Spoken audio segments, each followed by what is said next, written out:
तो गाइस कैसे हैं आप सब लोग। वंस फिश किंग के एपिसोड 46 के साथ हाजिर हो। तो लास्ट एपिसोड के एंड पे हमने देखा था कि हमारा फिश किंग जो होता है रात के वक्त अकेले वहां पर अपना कंपटीशन खत्म करके जब जा रहा होता है तो एक लड़की उसके रास्ते में आ जाती है जिसका नाम बेक यू होता है। यही वो लड़की होती है जिसने इस कंपटीशन को जीता होता है। तो हमारा फिश किंग जो होता है वहां पर गुजरने वाले लोगों की बातें सुनकर हैरान होता है। फिर साथ ही वहां पर जो लड़की उसके सामने आकर खड़ी होती है वो उसे कहती है कि मैं यहाँ पर तुम्हारे साथ फाइट करने के लिए अपने कंपटीशन के रिवार्ड्स को छोड़कर आई हूँ। जब मुझे वहां पर रिवार्ड्स मिलने वाले थे अपना कंपटीशन जीतने के बाद मैं भागती हुई यहाँ पर चली आई और उसी के साथ ही उसे अपना इंट्रोडक्शन देती है। तो हमारा जो फिश वॉरियर होता है यानी फिश किंग होता है उसकी बातों के ऊपर ज्यादा ध्यान नहीं देता, लेकिन जब वो उस लड़की को देखता है जब वो अपना सर के ऊपर से कंटोप उतारती है तो हमारा फिश वॉरियर उसकी बॉडी देखने के बाद कहता है कि मुझे लगता है कि ये जो जन्म से एक मार्शल आर्टिस्ट है, यानी कि इसका जन्म किसी ऐसे क्लैन के अंदर हुआ है जहाँ के लोग मार्शल आर्टिस्ट होते हैं, क्योंकि इसे देखकर ही पता चल रहा है। और उसी के साथ ही वो सोच रहा था लेकिन ये लड़की यहाँ पर मुझे ब्लॉक क्यों कर रही है। तो उसी के साथ ही वो लड़की से अपने बारे में बताती है कि मैंने इस टूर्नामेंट को जीता और वहाँ पर मुझे रिवार्ड्स मिलने वाले थे। तो मैं भागते हुए सीधी तुम्हारे पास आ गई, मैं तुम्हें ढूंढते ढूंढते यहाँ तक पहुंची हूँ। तुम्हारा फिश किंग उसे कहता है तो फिर तुम्हें बहुत बधाई हो, अब मैं जा रहा हूँ। तो उसे कहती है नहीं नहीं रुको, तुम कहाँ पर जा रहे हो। मैंने यहाँ पर तुम्हें अपना नाम बताया, मेरा नाम बेक जैक है और मैं इस बार की फिनिक्स कंपटीशन की विनर हूँ और तुम ड्रैगन कंपटीशन का विनर हो। तो मैं तुमसे फाइट करना चाहती हूँ। मैंने तुम्हारे मूव्स को देखा था और मैं यहाँ पर तुम्हारे साथ कंपीट करके देखना चाहती हूँ, तो प्लीज यहाँ पर मेरे साथ फाइट करो। तो फिश किंग उसे कहता है आज नहीं, आज मुझे बहुत जल्दी है, मुझे जल्दी घर पहुंचना है और वो उसे इग्नोर करके वहां पर से चल पड़ता है। तो बेक जैक उसे कहते हैं क्या तुम यहाँ पर ऐसे नहीं जा सकते, प्लीज यहाँ पर ज्यादा टाइम नहीं लगेगा, हम लोग जल्दी से यहाँ पर इसको खत्म कर लेंगे, चलो जल्दी से ये करते हैं। लेकिन हमारा फिश किंग जो होता है उसकी बातों के ऊपर ध्यान नहीं दे रहा था। जब किसी के साथ ही वो दो लोग जो कि उनके पास से गुजर कर जा रहे थे वो लोग कहते हैं कि आजकल के लड़के लड़कियों को देखो जरा, शर्म नाम की कोई चीज ही नहीं बची। लड़की उसे खुद कह रही है कि कुछ ही टाइम लगेगा, जल्दी से काम हो जाएगा, आजकल के लोग तो कुछ ज्यादा ही गर्म होते जा रहे हैं। जबकि हमारा फिश किंग जो होता है बेचारा काफी ज्यादा शर्मिंदा हो रहा था और इसी के साथ हमारी बेक जैक जो होती है वो आगे बढ़ती है और उसके साथ टकरा जाती है, क्योंकि हमारा फिश वॉरियर वहीं पर रुक जाता है और उसे कहता है अगर तुम मेरे दुश्मन नहीं हो तो फिर मैं तुमसे फाइट नहीं करूंगा, क्योंकि फिलहाल के लिए मेरा किसी के साथ फाइट करने का मूड नहीं है। तो उसे कहता है कि नहीं मैं तुम्हारे दुश्मन तो बिल्कुल भी नहीं हूँ, मुझे बस यहाँ पर तुम्हारे साथ एक फ्रेंडली स्पार्क करना है, मुझे देखना है कि ड्रैगन और फिनिक्स में से कौन ज्यादा स्ट्रॉन्गर है। तुम्हारा फिश किंग उसे कहता है कि मुझे इन बच्चों वाली बातों में कोई दिलचस्पी नहीं है और साथ ही वहाँ पर ब्लड की स्मेल आती है। तो फिश किंग बड़ी तेजी के साथ भागता हुआ साइड की तरफ जाता है जहाँ पर एक रेस्टोरेंट होता है। एक रेस्टोरेंट के अंदर उसे ब्लड की स्मेल आती है तो अंदर जाकर चेक करता है तो वहाँ पर 3 डेड बॉडीज पड़ी होती है, वहाँ के वेटर, वहाँ का ओनर और साथ में कुछ और लोग होते हैं जिनकी डेड बॉडीज वहाँ पर पड़ी होती है।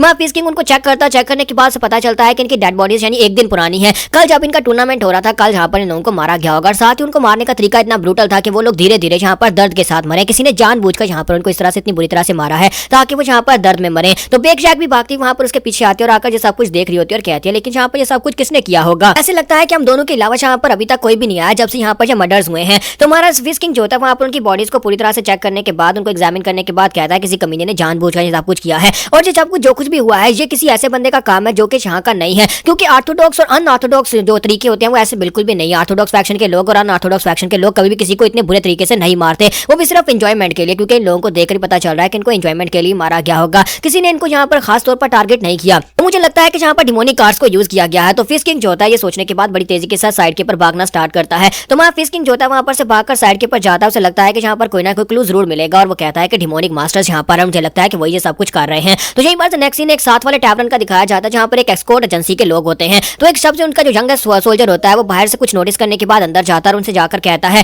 कि मुझे लगता है कि हमें यहाँ पर बात करनी चाहिए। और वो इशारों में उनसे बात कर रहा था, साथ ही वहाँ पर वॉइस ट्रांसमिशन में भेज रहा था और कहता है कि एक बंदा हमारे पीछे जो कि इस वक्त घर के बाहर हमारे पर नजर रखे हुए हैं। बाकी के सभी लोग कहते हैं कि अब हम लोग यहाँ पर क्या करेंगे, वो बंदा आया कहाँ से और कौन है जो कि यहाँ पर हमारे पर नजर रखे हुए है। जब किसी के साथ ही हमारा जो फिश किंग होता है वो बाहर से चलाकर उनसे कहता है कि अपनी बकवास बंद करो, आपस में यहाँ पर इशारों में बात करने से क्या होगा, जल्दी से बाहर आ जाओ, मैं यहाँ पर तुम्हारे लिए आया हूँ। तो वो सभी लोग जो होते हैं अपनी तलवारें लेकर बाहर आ जाते हैं। तो जब वो बाहर आते हैं और बाहर आने के बाद से कहता है कि कौन हो तुम लड़के और यहाँ पर हमारे दरवाजे के बाहर क्यों खड़े हो। तो हमारा फिश किंग उसे कहता है कि मैं तो बस यहाँ पर से गुजर कर जा रहा था, लेकिन वहाँ पर रास्ते में एक रेस्टोरेंट के अंदर एक डेड बॉडी पड़ी है और उसे देखने के बाद मैं यहाँ पर आसपास इन्वेस्टिगेट करने के लिए आया हूँ, क्योंकि तुम लोग यहाँ पर उसके काफी ज्यादा करीब हो, तो हो सकता है कि तुमने यहाँ पर मर्डर को देखा हो, इसी वजह से मैं यहाँ पर तुमसे सवाल पूछने के लिए आया हूँ। तो उनका लीडर उसे कहता है कि हम लोग तो एस्कॉर्ट एजेंसी के लोग हैं और हम लोग यहाँ पर ऐसी बातें बिल्कुल भी नोटिस नहीं करते, हमारा काम सिर्फ और सिर्फ चीजों को डिलीवर करना होता है और हम लोग यहाँ पर से कुछ माल डिलीवर करने के लिए जा रहे हैं और रास्ते में बस यहाँ पर रेस्ट करने के लिए ही रुके हैं, हमें ज्यादा कुछ नहीं पता। तुम्हारा फिश किंग कहता है कि मुझे पहले यहाँ पर तुम्हारी ऑर्गेनाइजेशन के बारे में क्यों नहीं पता, मैंने कभी तुम्हारी ऑर्गेनाइजेशन का नाम नहीं सुना। तो उसे कहता है कि हमारी सेंट्रल प्लेन्स के अंदर बहुत सारी एस्कॉर्ट एजेंसीज हैं और लाजमी नहीं है कि तुमने यहाँ पर हर किसी का नाम सुना हो और हमें यहाँ पर उन मर्डर्स के बारे में कुछ भी नहीं पता, हमें नहीं पता कि वहाँ पर उन लोगों को किसने मारा है। तुम्हारा फिश किंग जो होता है उसकी बात सुनने के बाद से कहता है कि मैंने यहाँ पर ये तो कहा ही नहीं कि वहाँ पर एक से ज्यादा लोग मरे हैं, मैंने तो सिर्फ यही कहा था कि वहाँ पर डेड बॉडी पड़ी थी, इसका मतलब यह है कि तुम्हें उसके बारे में पता है। जबकि तुम्हें यहाँ पर इसके बारे में पता है तो फिर चुपचाप हम यहाँ पर बता दो कि सब कुछ किया किसने किया है, या फिर मैं यहाँ पर तुम सभी को पीटना स्टार्ट करूँ। और उसी के साथ ही वो सभी लोग जो होते हैं अपने हाथ में वहाँ पर स्मोक बॉम्ब्स लेकर खड़े होते हैं, क्योंकि हमारा फिश किंग उनके हाथों की तरफ ही देख रहा होता है। और इसी के साथ ही वो लोग जैसे वहाँ पर अपने स्मोक बॉम्ब को फेंकते हैं तो हमारा फिश किंग कहता है कमीने कहीं के, मुझे लगता है कि यहाँ पर यही लोग डिमोनिक कार्ड्स को यूज कर रहे थे और इसी के साथ वो जब डिमोनिक कार्ड्स को यूज करते हैं वहाँ पर धुआं को फैलाकर वहाँ पर उसके ऊपर अटैक करने लगे हैं। सभी लोग एक साथ मिलकर वहाँ पर उसके ऊपर जंप करते ताकि फिस्किंग के ऊपर अटैक कर सके। उनका लीडर पीछे खड़ा होकर चिल्लाकर कह रहा होता है कि इस कमीने को मार डालो, कोई भी सबूत पीछे छूटना नहीं चाहिए। जब वो वहाँ पर खड़ा खड़ा उनको इंस्ट्रक्शंस दे रहा होता है, इसी के साथ ही हमारा फिस्किंग का पंच जो होता है उसके मुंह के ऊपर पड़ता है। हमारा फिस्किंग जो होता है उसका मुंह तोड़ देता है। वो सीधा जाकर पीछे पेड़ के साथ टकराता है। जैसे वो पेड़ के साथ टकराता है तो वहीं पर टकराकर वो मर जाता है और उसके बाकी के साथी काफी ज्यादा हैरान होते हैं। और इसी के साथ ही वहाँ पर एक और जो होता है उसका सर भी उड़ जाता है। फिस्किंग उसे पंच मारता है और तीसरे वाला जो होता है वो कहता है कि सबसे यंगेस्ट भी मारा गया, लेकिन वो लड़का कहाँ पर है। तो हमारा फिस्किंग ऊपर होता है, ऊपर से जंप करते हुए नीचे की तरफ आता है और अपनी 10 lightning guard special palm technique को यूज करते हुए उसके सर के ऊपर आकर पंच मारता है और उसे भी मार डालता है। फिस्किंग कहता है कि तुम सभी लोग यहाँ पर काफी अच्छे से ट्रेंड हो, एक एस्कॉर्ट एजेंसीज के लिए तुम लोग तो बिल्कुल ही परफेक्ट नहीं हो, तुम तो ऐसे जैसे कि तुम लोग सोल्जर्स हो। फिर साथ ही वो कहता है कि देखो तो जरा तुम सभी लोग भागने की बजाय मेरे पर अटैक कर रहे हो, तो साइड के ऊपर से बाकी के सभी लोग मिलकर उसके ऊपर अटैक करते हैं। हमारा फिस्किंग कहता है कि मैं यहाँ पर तुम्हें अपना एक स्पेशल स्किल दिखाता हूँ, हालांकि मैंने इसे अभी तक कंप्लीट नहीं किया। और साथ ही फिस्किंग वहाँ पर अपने हाथ में एक बड़ा सा व्हाइट लाइटनिंग 10 फेज आर्ट का एक लाइटनिंग बॉम्ब क्रिएट करता है और वो लाइटनिंग बॉम्ब जो होता है इतना पावरफुल होता है कि वहाँ पर जितने भी लोग होते हैं वो सारे के सारे उस लाइटनिंग बॉम्ब के साथ हिट होते हैं और हिट होने के बाद सभी लोगों की बॉडीज वहीं पर डिस्ट्रॉय हो जाती है, वो सभी लोग वहीं पर गिर जाते हैं। तो मिस बैकजैक जो कि वहाँ पर से काफी दूर होती है और उसके पीछे पीछे आ रही थी, वो कहती है कि कमीना कहीं का मुझसे फाइट नहीं करना चाहता था, लेकिन अब वहाँ पर जाकर किसी से फाइट कर रहा है। हमारे फिस्किंग ने जहाँ पर अपना अटैक किया था वहाँ पर दिखाता है कि उन सभी की बॉडीज वहाँ पर जल रही होती है और आसपास का एरिया भी जल रहा होता है। तो हमारा फिस्किंग जो होता है इसी के साथ उसी की नजर एक डेड बॉडी के ऊपर लगे हुए एक मिसाइल के ऊपर पड़ती है, यानी कि एक फ्लेयर गन के ऊपर पड़ती है। तो वो कहता है कि ये लोग तो यहाँ पर सिग्नल देने वाले थे, अगर ये लोग फायरवर्क्स को यूज करके किसी को सिग्नल देने वाले थे उसका मतलब है कोई यहाँ पर आने वाला था। मुझे इस बात से फर्क नहीं पड़ता कि कौन यहाँ पर आने वाला है, चलो देखते हैं कि ये लोग किसको बुला रहे थे। और इसी के साथ ही वहाँ पर उस फ्लेयर को उठाता है और आसमान में छोड़ देता है और जैसे वहाँ पर आसमान में फायरवर्क्स चमकना स्टार्ट होता है थोड़ी देर के बाद साइड के ऊपर से हलचल होती है। एक डिमोनिक मास्टर वहाँ पर से निकल कर आता है, कहता है कि तुम तो मेरे लोगों में से बिल्कुल भी नहीं हो, तुम कौन हो और तुमने मेरे लोगों का क्या किया है, क्या तुम अकेले हो। तुम्हारा फिस्किंग उसे कहता है कि हाँ मैं बिल्कुल अकेला हूँ। हमारा फिस्किंग जो होता है वहाँ पर बाकी सभी लोगों को पीटने के बाद एक फ्लेयर छोड़ता है। वो सिग्नल देखने के बाद एक डिमोनिक मास्टर वहाँ पर से निकलता है और कहता है कि क्या तुम यहाँ पर अकेले हो। तो हमारा फिस्किंग उसे कहता है कि हाँ बिल्कुल सिंगल हूँ। और इसी के साथ ही वो डिमोनिक मास्टर से पूछना स्टार्ट करता है, उसे कहता है क्या तुम ऑर्थोडॉक्स म्यूरम से या फिर अनऑर्थोडॉक्स म्यूरम से हो। तो वो कहता है नहीं, दोनों से नहीं हो। तो फिर साथ ही वो डिमोनिक मास्टर से कहता है क्या तुम अंडरवर्ल्ड से हो। तो वो कहता है नहीं, वहां से भी नहीं हो। तो फिर साथ उसे कहते तो फिर तुम हो कौन। तो फिस्किंग उसे अपने बारे में बताता है कि वो सिर्फ एक मर्चेंट का बेटा है। तो ये बात सुनने के बाद उसे कहता है कि तुम यहाँ पर सिर्फ और सिर्फ एक मर्चेंट के बेटे तो नहीं हो सकते। तो हमारा फिस्किंग उसे कहता है कि हम दोनों में से एक आज यहाँ पर मर जाएगा। तो मुझे ये बताओ कि क्या तुम यहाँ पर मुझे अपने बारे में बताना चाहोगे, क्योंकि हम दोनों में से एक तो मर ही जाएगा, तो फिर हम दोनों में से यहाँ पर कुछ छुपाने की जरूरत नहीं है। तो इसी के साथ ही उसे अपने बारे में बताता है कि उसका नाम ओ क्योंग है और वो कैप्टन है मायरे डीमन पैलेस के सीक्रेट डीमन कॉप्स का। तो हमारा जो फिश वॉरियर होता है उसकी बात सुनने के बाद हैरान होता है और कहता है कि मैं यहाँ पर इस सेक्टर का नाम पहली बार सुन रहा हूँ, ये कौन सा डिमोनिक सेक्टर है। तो वो कहता है कि तुम यहाँ पर पहली और आखिरी बार इसका नाम सुन रहे हो, बहुत ही जल्दी हम लोग पूरी दुनिया के ऊपर राज करने वाले हैं, हम लोग पूरी दुनिया के ऊपर कब्जा कर लेंगे तुम्हारी म्यूरम ऑर्थोडॉक्स के लोगों को मारने के बाद। शुरुआत यहाँ पर तुमसे की जाएगी। और साथ ही वो अपने कंटोप के ऊपर लगा हुआ एक तलिस्मन उतारता है और उसको उतारने के बाद से कहता है कि आज यहाँ पर सुबह निकलने यानी सुबह का वक्त होने से पहले पहले हम दोनों में से एक मर जाएगा। और साथ ही जैसे वहाँ पर तलिस्मन को एक्टिवेट करता है तो बहुत सारे क्लोन्स निकल आते हैं और वो सारे के सारे क्लोन्स जो होते हैं उसके ऊपर अटैक करने के लिए आगे बढ़ते हैं। तो हमारा फिश किंग कहता है कि देखो यहाँ पर कितने सारे लोग निकल आए, ये सारे के सारे इसके क्लोन्स हैं और मैं यहाँ पर ये भी सही तरह से नहीं बता सकता कि ये सभी क्लोन्स हैं या फिर इनमें से इसका असली कौन है, ये सिर्फ क्लोन्स हैं या फिर यहाँ पर ये रियल है। तो इसी के साथ ही वो सभी लोग अटैक करने के लिए आगे बढ़ते हैं। तो फिश किंग कहता है उसका मतलब यह है कि मुझे भी यहाँ पर थोड़ा सा वर्कअप करने की जरूरत है, इन सभी को पीटना ही पड़ेगा, मैं सभी को पीट दूंगा और उसके बाद यहाँ पर पता चली जाएगा कि इनमें से असली कौन है। और इसी के साथ फिश किंग उनको पंचेस मारना स्टार्ट करता है। वो एक एक को वहाँ पर पंचेस मार रहा था और जहाँ पर सभी को मार पीट कर नीचे गिरा रहा था, जबकि अभी भी यहाँ पर काफी सारे होते हैं। फिश किंग कहता है कि अब जबकि यहाँ पर तुम लोग ज्यादा हो गए तो मुझे लगता है कि अब चीजें काफी ज्यादा अनोइंग होती जा रही है। और साथ ही हमारा फिश किंग वहाँ पर अपनी ठंडा पावर को रिलीज करता है और काफी सारों के ऊपर एक साथ अटैक करके उनको गिरा देता है। जबकि वो डिमोनिक मास्टर ओ क्योंग जो होता है वो साइड के ऊपर जाकर एक पेड़ के ऊपर बैठा होता है और कहता है आज एक किस किस्म का इंसान है, इसने कहा कि एक मर्चेंट का बेटा है, लेकिन जिस तरह से ये फाइट कर रहा है तो एक सीजन वॉरियर लगता है, ऐसे लगता है जैसे कि म्यूरम की तरफ से इसे भेजा गया हो। फिर साथ ही वो अपने पास से उसकी इन्फॉर्मेशन लिखकर एक पेपर के ऊपर उसे एक क्या उसे बटरफ्लाई बना देता है, एक पंछी बना देता है और उसे उड़ा देता है और कहता है जल्दी से जाकर मुझे अपने यंग मास्टर को इस बारे में इन्फॉर्मेशन देनी होगी। ये पंछी जाकर हमारे यंग मास्टर को इस बारे में इन्फॉर्मेशन देगा कि यहाँ पर एक ऐसा मास्टर भी है। तो जैसे वहाँ पर वो पंछी को उड़ाता है हमारा जो फिश किंग होता है वहीं पर उसी पेड़ के ऊपर पहुंच जाता है और कहता है तुम यहाँ पर छुपे हुए हो, तुम्हें क्या लगा था कि यहाँ पर छुपकर तुम बच पाओगे। तो क्यों अपने पास एक और तलिस्मन निकालकर अपने आप को बचाने की कोशिश करता है, लेकिन हमारा फिश किंग वहीं पर नीचे उतरता है और उसे वहाँ पर एक जबरदस्त हिट लगाता है। जब उसके ऊपर अटैक करता है तो उसी के साथ ही वो नीचे ग्राउंड के ऊपर गिर जाता है, वहाँ पर एक जबरदस्त धमाका होता है और उसके गिरने के बाद वो कहता है कि लगता है कि ये प्रोग्राम तो यहाँ पर फेल होने वाला है। हमारा फिश किंग फिर से वहीं पर उसके पास ही पहुंच जाता है, फिर से उसके ऊपर अटैक करने लगता है और क्योंकि हालत काफी ज्यादा खराब होती है, उसके मुंह से ब्लीडिंग हो रही होती है और वो कहता है कि ये मिशन तो पूरी तरह से फेल हो गया,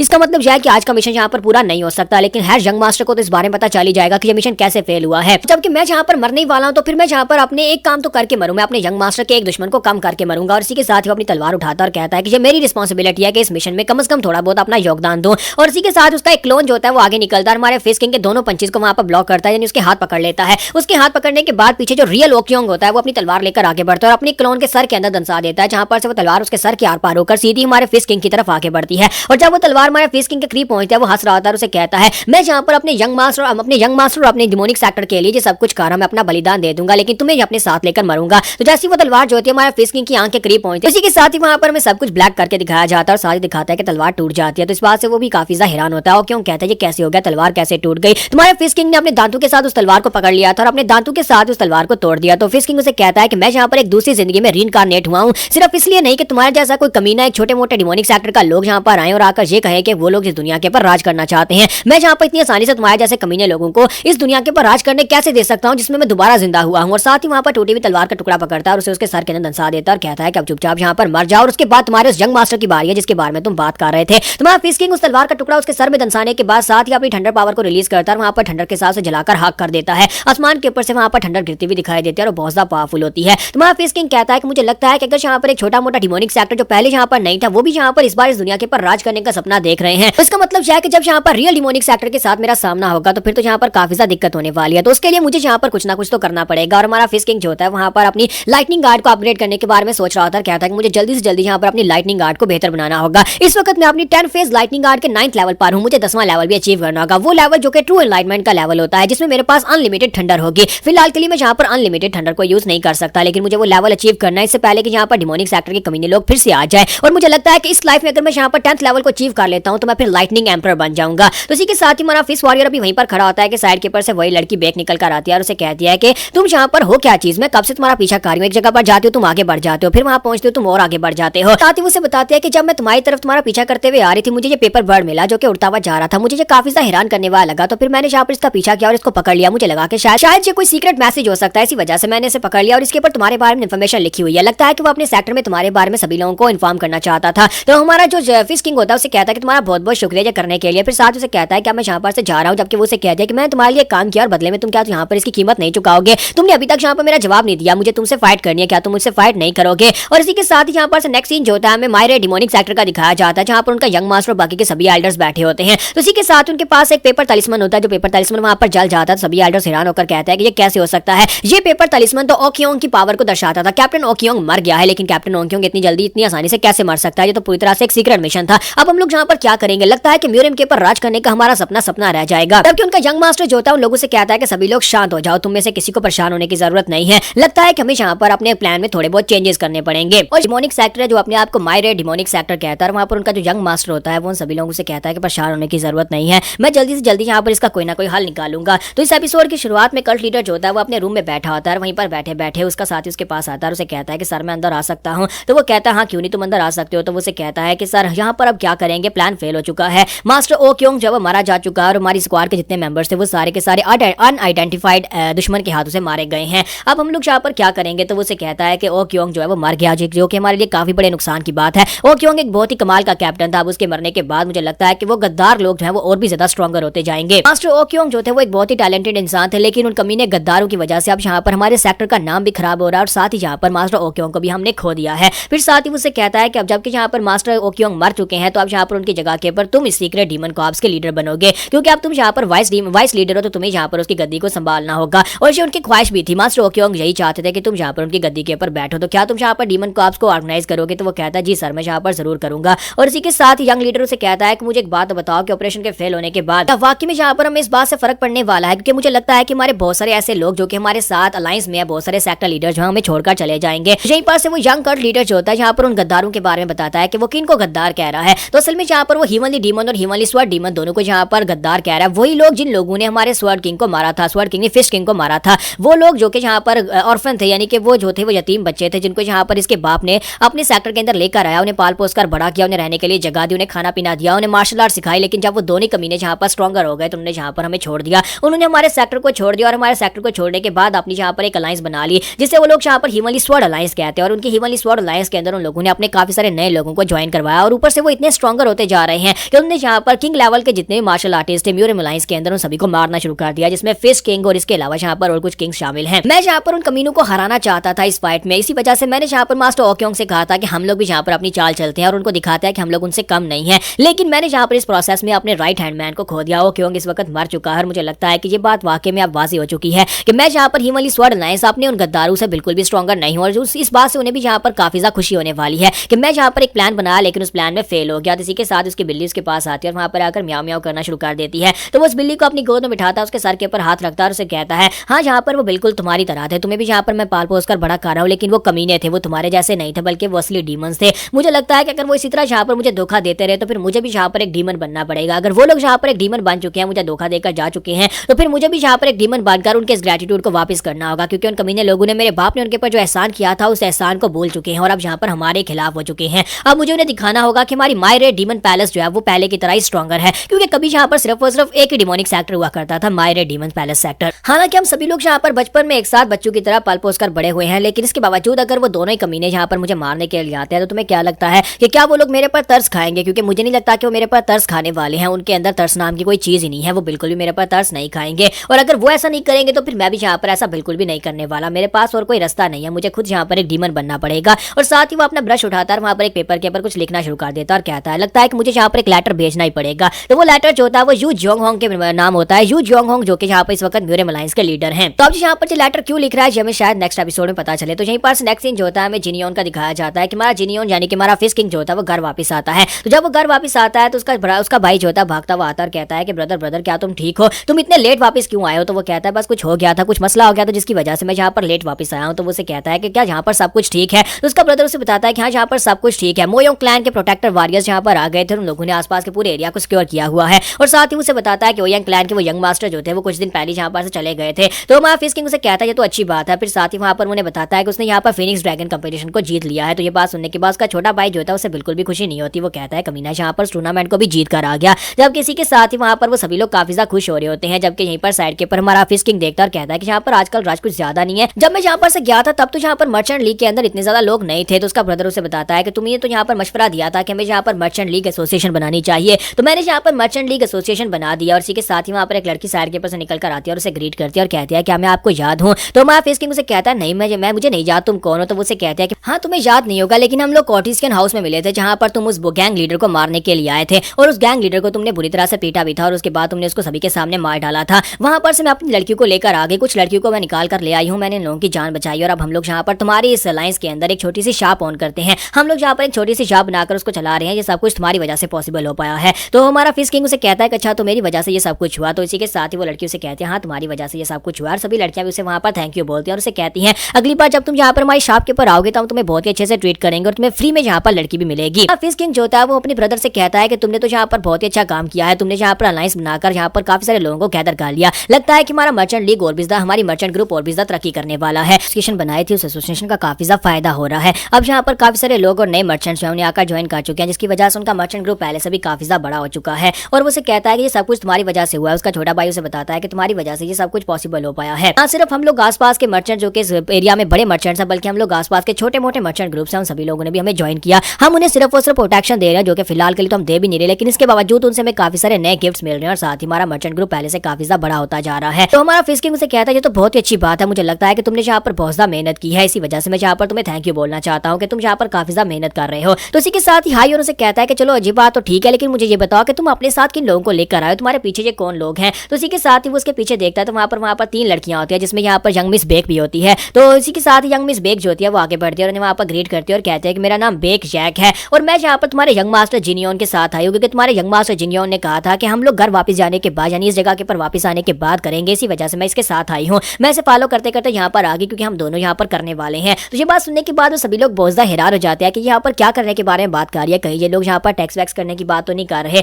तो हमारा फिश किंग जो होता है वो आगे बढ़ता है, मिस बेक से कहता है तुम कुछ ज्यादा सिंपल माइंडेड हो, मुझे नहीं लगता कि तुम्हें यहाँ पर इस तरह से किसी से बात करनी चाहिए, चलो चुपचाप यहाँ पर से आ जाओ, रिसेप्शन बहुत हो गई। जबकि वो सभी लोग वहाँ पर पीछे शर्मा रहे होते हैं, खुश हो रहे होते हैं और कहते हैं कि लगता है कि फाइनली यहाँ पर मैं भाभी मिलने वाली है। तो छोटा भाई कह रहा होता है कि ये तो बहुत ज्यादा खूबसूरत है, जबकि चूज से बड़ा भाई जो होता है वो कह रहा होता है कि हमारे बड़े भैया भी यहाँ पर लगता है कि जवान हो गए हैं। पर से नेक्स्ट सीन हमें अरीना का दिखाया जाता है कि हमारे फिश किंग ने उसे कहा था कि हम लोग घर वापस जाने के बाद फाइट करेंगे। तो अरीना में उसके सामने खड़ी होती है, तुम्हारा फिश किंग उसे कहता है मैंने तुमसे कहा भी था कि चाय पानी पी लो और उसके बाद यहाँ पर हम लोग फाइट कर सकते हैं, लेकिन तुमने कहा कि अभी फाइट करनी है, क्या वाकई में ठीक है? तो वो कहती है हाँ ठीक है, मैं यहाँ पर फाइट खत्म करके जल्दी से जल्दी वापस जाना चाहती हूँ, मैं यहाँ पर चाय पानी पीने के लिए बिल्कुल भी नहीं आई, मैं देखना चाहती हूँ कि तुम यहाँ पर किस लायक और क्या तुम वाकई में यहाँ पर ड्रैगन फिनिक्स कंपटीशन को जीतने के लायक थे भी या नहीं। तो क्यों ना हम लोग यहाँ पर अपनी की पावर को बिना यूज किए फाइट करें, सिर्फ और सिर्फ अपनी हैंड और फिट यानी कि हम अपनी ग्रैपलिंग टेक्निक्स को यूज करेंगे। तो क्या तुम्हारे साथ ये ठीक है? हम में से जिसका भी कंधा ग्राउंड के ऊपर सबसे पहले लगेगा वो इस फाइट को हार जाएगा। तो फिश किंग से कहता है क्या ये लड़की वाकई में यहाँ पर ग्रैपलिंग टेक्निक्स को यूज करेगी? अब इस बात का क्या मतलब है? हालांकि फिजिकल स्ट्रेंथ के लिहाज से मैं इससे ज्यादा बेहतर हूँ, अगर की पावर को ना भी यूज करूँ तभी मैं बड़ी आसानी से हरा सकता हूँ। तो हमारा फिश किंग उसे कहता है क्या वाकई में तुम्हें लगता है कि तुम यहाँ पर अपनी जो ग्रैपलिंग टेक्निक्स या फिर जो भी तुम कह रही हो क्या तुम अपनी फिजिकल स्ट्रेंथ के साथ मुझे हरा पाओगी?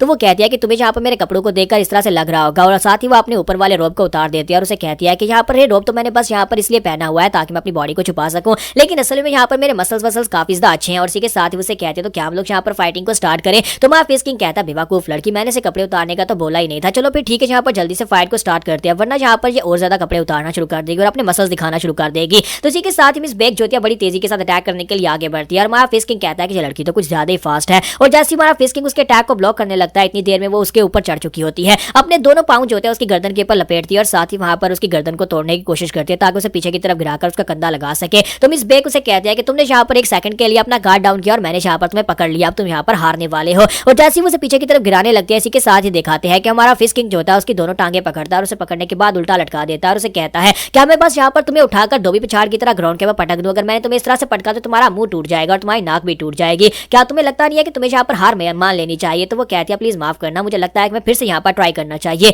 थोड़ी देर के लिए मेरा बैलेंस आउट हो गया था। और इसी के साथ ही हमारा फिश किंग जो होता है उसे छोड़ देता है और वो जंप करते पीछे की तरफ बढ़ती है और कहते हैं चलो फिर से यहाँ पर ट्राई करते हैं। और इस बार वो फिर से बड़ी तेजी के साथ अटैक करने के लिए आगे बढ़ती है। तो इस बार मिस बेक जैसे वहां पर हमारा जिनिया उनके करीब पहुंच दिया, फिश किंग के करीब पहुंच दिया, इसी के साथ ही वो अटैक करने लगती है। तो हमारा फिश किंग जो होता है उसकी नजर उसके बूबीज के ऊपर पड़ती है और उन्हें देखने के बाद हमारा फिश किंग जो होता है वहां पर उसे पकड़ता है, उसके कपड़े को पकड़कर उसे कवर करता है और कहता है कि तुम्हें नहीं लगता कि तुम्हें यहाँ पर फाइट करने से पहले अपने कपड़ों को टाइट कर लेना चाहिए? कहीं ऐसा ना हो कि कोई यहाँ पर फाइट करते वक्त अपनी ग्रैपलिंग टेक्निक को यूज करते हुए इनको पकड़ ले और उसके बाद तुम्हें यहाँ पर शर्मिंदा होना पड़ जाए। तो इसी के साथ मिस बेक कहते हैं अच्छा ठीक है और साथ ही वो पीछे हट जाती है और अपने कपड़ों को टाइट करती है और कहते हैं तुम्हारा शुक्रिया मुझे ये बताने के लिए। और कपड़े टाइट करने के बाद कहते हैं चलो फिर से यहाँ पर ट्राई करते हैं। और इस तरह करते करते सुबह से शाम हो जाती है और शाम के वक्त दिखाता है कि दोनों की हालत काफी खराब होती है क्योंकि हमारा फिश किंग भी थक चुका होता है और वो भी थक चुकी होती है, लेकिन अभी तक यहाँ पर दोनों में से कोई फाइट को जीता नहीं होता और वो उसे कहते हैं एक बार और ट्राई करते हैं। हमारा फिश किंग उसे कहता है कि बॉडी टेक्निक्स में मैं तुमसे ज्यादा बेहतर हूँ, तुम्हें यहाँ पर अभी तक इस बात की समझ आ जानी चाहिए, तुम बॉडी टेक्निक्स में मुझे नहीं हरा पाओगे, क्यों ना हम लोग यहाँ पर की पावर को यूज करें और फाइट करना स्टार्ट करें, हो सकता है कि इस बार यहाँ पर तुम्हें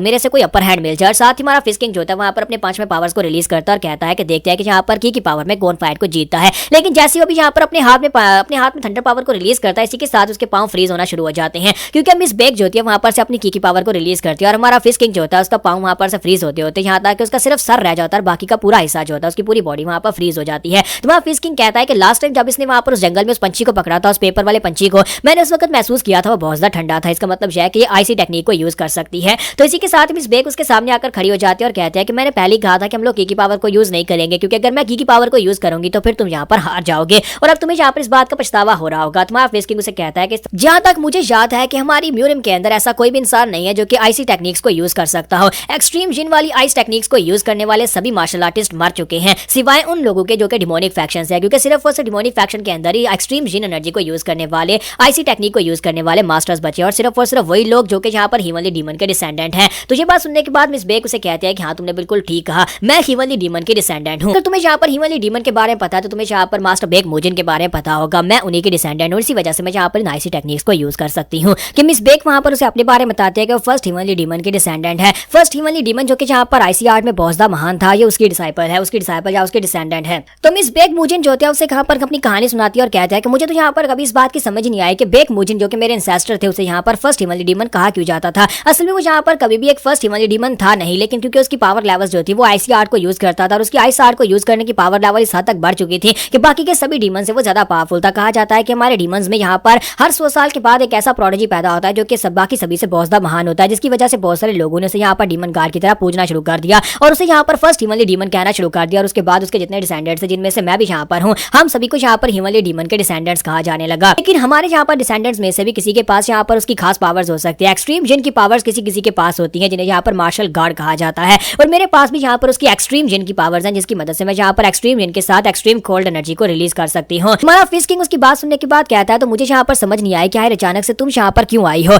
यानी कि सेंट्रल प्लेन्स में डिमोनिक सेक्टर के लोगों का क्या काम है। तो वो कहते हैं कि तुम्हें ऐसा क्यों लगता है कि मैं यहाँ पर डिमोनिक फैक्शन से हूँ। और इसी के साथ ही उसे कहते हैं क्यों ना हम लोग यहाँ पर खाते वक्त बात करें। और इसी के साथ ही वो लोग अंदर आ जाते हैं जहाँ पर मिस बेक जो होती है वो खाना खा रही होती है और वहाँ पर बैठे बैठे उसे कहती है कि यहाँ पर तुम्हारे जैसे मर्चेंट ग्रुप के लोग इतना अच्छा खाना अफोर्ड कर सकते हैं, ये तो बहुत ज्यादा टेस्टी है। फिर साथ ही हमारा फिश किंग उसे कहता है कि अब यहाँ पर अपनी बात को कंप्लीट करो, खाने की तारीफें बाद में कर लेना, आज तुम सेंट्रल प्लेन्स में क्यों आई हो, अपने क्लैन को छोड़कर यहाँ पर क्यों आई हो। ये बात तो है नहीं कि तुम सिर्फ और सिर्फ उस टूर्नामेंट में हिस्सा लेने के लिए आई होगी। तो वो कहती है हाँ मैं सिर्फ टूर्नामेंट में हिस्सा लेने के लिए बिल्कुल भी नहीं आई, असल में यहाँ पर मेरे आने की वजह वजह हमारे क्लैन की मार्शल आर्ट्स हैं, जहां पर लोग कह रहे हैं कि डिमोनिक फैक्शन के लोगों ने उनके ऊपर अटैक करना शुरू कर दिया। हालांकि शुरुआत से हमारा डिमोनिक फैक्शन के साथ कोई लेना देना नहीं है, हम लोग असली डिमोनिक फैक्शन बिल्कुल भी नहीं है, बल्कि हम लोग तो ऐसे लोग हैं जो कि सिर्फ आईसीआर्स को यूज करते हैं। तुम लोग हमें यहाँ पर नॉर्दर्न आइस पैलेस की तरह देख सकते हो, लेकिन यहाँ पर हमें भी डिमोनिक फैक्शन के लोग कहा जाने लगा है, जिसकी वजह से मैं इस बात को साबित करने के लिए आई हूँ। कुछ ऐसे कमीने लोगों की वजह से जो लोग अपने आप को डिमोनिक मास्टर्स कहते हैं, और उन लोगों ने यहाँ पर आईसीआर्स को यूज करके हमारा नाम खराब करना शुरू कर दिया है। यहाँ पर दो मास्टर्स हैं जो अपने आप को काफी ज्यादा पावरफुल मास्टर्स कहते हैं, और उन्हें यहाँ पर एक नया ग्रुप बनाया है इवली स्वर्ड अलायंस के नाम से,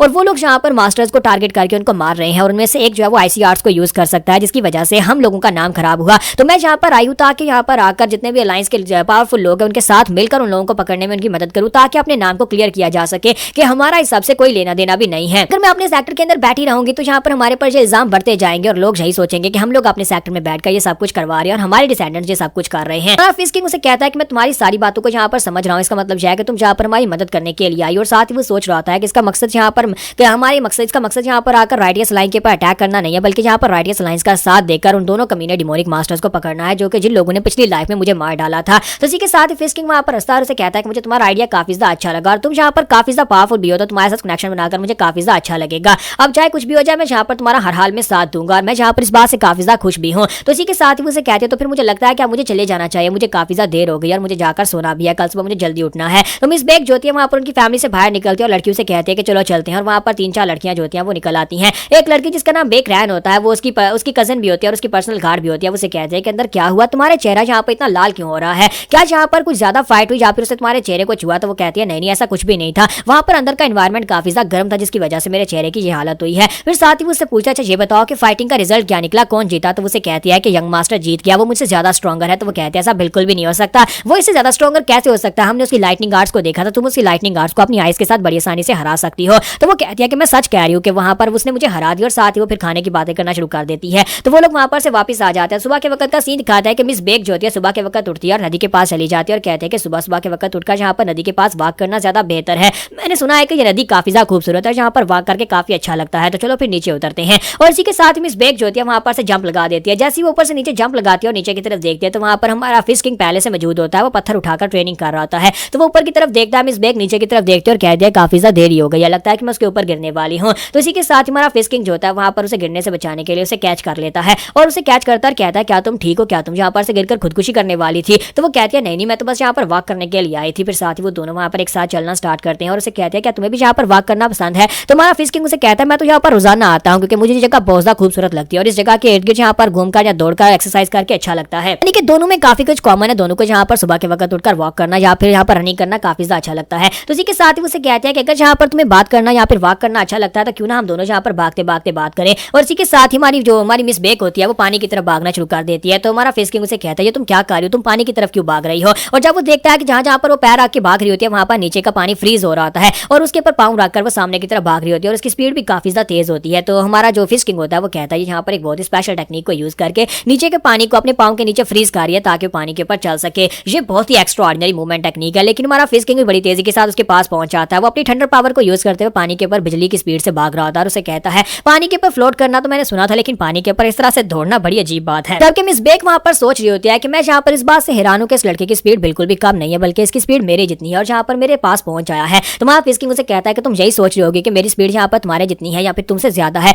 मैं तो यहाँ पर बड़ी मुश्किल के साथ तुम्हारे साथ कीप अप कर पा रहा हूँ। और इसी के साथ ही वो दोनों जो होते हैं सुबह से शाम तक वहां पर भागते हैं, दोनों वहां पर काफी साथ भागते हैं और प्रैक्टिस करते हैं, यानी कि वो दो पानी के ऊपर भागते भागते वहां पर पानी से बाहर निकलते हैं। तो हमारा फिश किंग उसे कहता है कि आज तो काफी ज्यादा मजा आया। तो वो कहते हैं कि मुझे तो याद भी नहीं है कि हम लोग भागते भागते पानी में कहाँ तक निकल आए हैं। तो फिश किंग उसे कहता है कोई बात नहीं, हम लोग यहाँ पर ज्यादा दूर नहीं है, बस हम लोग यहाँ पर से वापस जाएंगे और वापस पहुंच जाएंगे। तुम्हारी मिस बेक जो होती है फिर से वहां पर शर्माना शुरू कर देती है और कहती है कि ये अचानक से मेरे साथ हो क्यों रहा है? जब से मैं यहाँ पर इस यंग मास्टर से मिली हूँ तब से मेरे चेहरा यहाँ पर अचानक से लाल हो जाता है और मेरे कान भी लाल हो जाते हैं। तो हमारा जो फिश किंग और इसके साथ मिस बेक जो होती है वो दोनों जब वहां पर वापस पहुंचते हैं, तो सामने एक बंदा खड़ा होता है, वो ऊपर गैसबू में खड़ा होता है और उसे कहता है तो यंग मास्टर फाइनली तुम यहाँ पर वापस आ ही गए। इनवा मर्चेंट ग्रुप का फर्स्ट यंग मास्टर, हम लोग यहाँ पर तुमसे मिलने के लिए आए हैं, कोई यहाँ पर तुम्हारा वेट कर रहा है। 8 ड्रैगन सेक्टर का लीडर यहाँ पर तुमसे मिलना चाहता है। हमारा फिश किंग उसे कहता है कि 8 ड्रैगन सेक्टर का लीडर मुझसे क्यों मिलना चाहता है? मैंने ना पहले कभी उसका नाम सुना, ना ही मैं उसे जानता हूँ। तो इसी के साथ वो लड़का उसे कहता है कि वो तुमसे क्यों मिलना चाहेगा? तुमने उसके साथ जो कुछ भी किया उसके बाद अब यहाँ पर कर्मा की बारी है, यानी कि अब तुम्हें हिसाब देना होगा, क्योंकि तुमने क्रिम्सन रीपर को मार डाला था। और क्या तुम्हें पता है कि क्रिम्सन रीपर 8 ड्रैगन सेक्टर से था?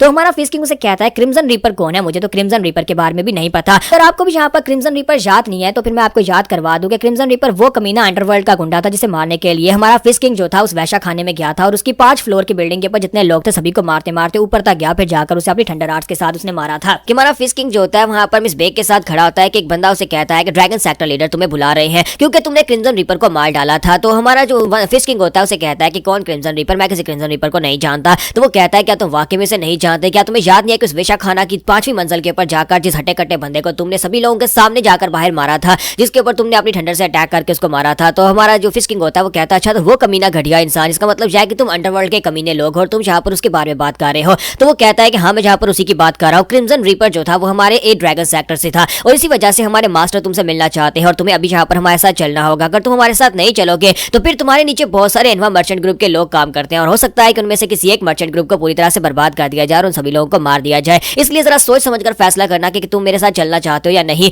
तो इसी के साथ ही फिश किंग उसे कहता है कि हाँ मैं तुम्हारे साथ जरूर चलूंगा। तो वो कहता है कि तुमने बहुत ही अच्छा फैसला किया है, मुझे लगता है कि तुम्हारा कम से कम इतना दिमाग तो चलता है कि तुम जहां पर मेरे साथ चलने को तैयार हो गए हो, तो फिर ठीक है चलो जहां से चलते हैं। तो हमारा फिश किंग उसे कहता है नहीं, पहले काम जो पहले वाले हैं वो पहले करूंगा। मैंने मिस बेक के साथ खाना खाने का वादा किया है, तो फिर पहले हम लोग जहां पर खाना खाएंगे उसके बाद तुम्हारे साथ चलूंगा। तो क्या तुम जहां पर वेट कर सकते हो? तो वो कहता है कि चलो ठीक है मैं जहां पर वेट कर लेता हूँ, लेकिन जरा जल्दी करना। तो उसके बाद हमारा फिश किंग जो होता है वहां पर अपना खाना खत्म करता है और रात के वक्त उसके साथ वहां पर चल पड़ता है। तो इसी के साथ ही रात हो चुकी होती है और वो बंदा हमारे फिश किंग को अपने साथ लेकर एक ड्रैगन सेक्टर लीडर के पास लेकर जा रहा होता है। उनकी बिल्डिंग जो होती है काफी ज्यादा बड़ी होती है, हालांकि ये सभी लोग अंडरग्राउंड के बॉसेस हैं, यानी कि डॉन टाइप के लोग हैं और इनके यहाँ पर काफी सारा पैसा जमा करके इन लोगों ने बिल्डिंग बनाई होती है। तो फिश किंग कहता है कि इस बिल्डिंग का क्या मसला है, ये तो बहुत ही बड़ी और आलीशान है, लगता है कि तुम्हारे बॉस ने गली से बहुत सारा टैक्स वसूल किया है, इन लोगों को मार पीट कर उनके पास से बहुत सारा पैसा एंटा है, जिसके साथ उसने यहाँ पर इतना बड़ा पैलेस बना लिया है। तो वो उसे कहता है अपनी बकवास बंद करो और चुपचाप चलो, हमारे लीडर अंदर बैठे तुम्हारा वेट कर रहे हैं। तो जब वो अंदर आता है तो वहां पर बहुत सारे लोग बैठे होते हैं, यानी कि वहां पर एक ड्रैगन सेक्टर लीडर जो होता है अपनी कुर्सी पर बैठा होता है। लीडर के सामने वहां पर बहुत सारे एल्डर्स भी बैठे होते हैं, जहां पर एक अंधे एल्डर को दिखाते हैं कि वो अंधा एल्डर जो होता है वो क्रिम्सन रीपर का मास्टर होता है। तो जैसे ही हमारा फिश किंग वहां पर आता है तो लीडर उसे कहता है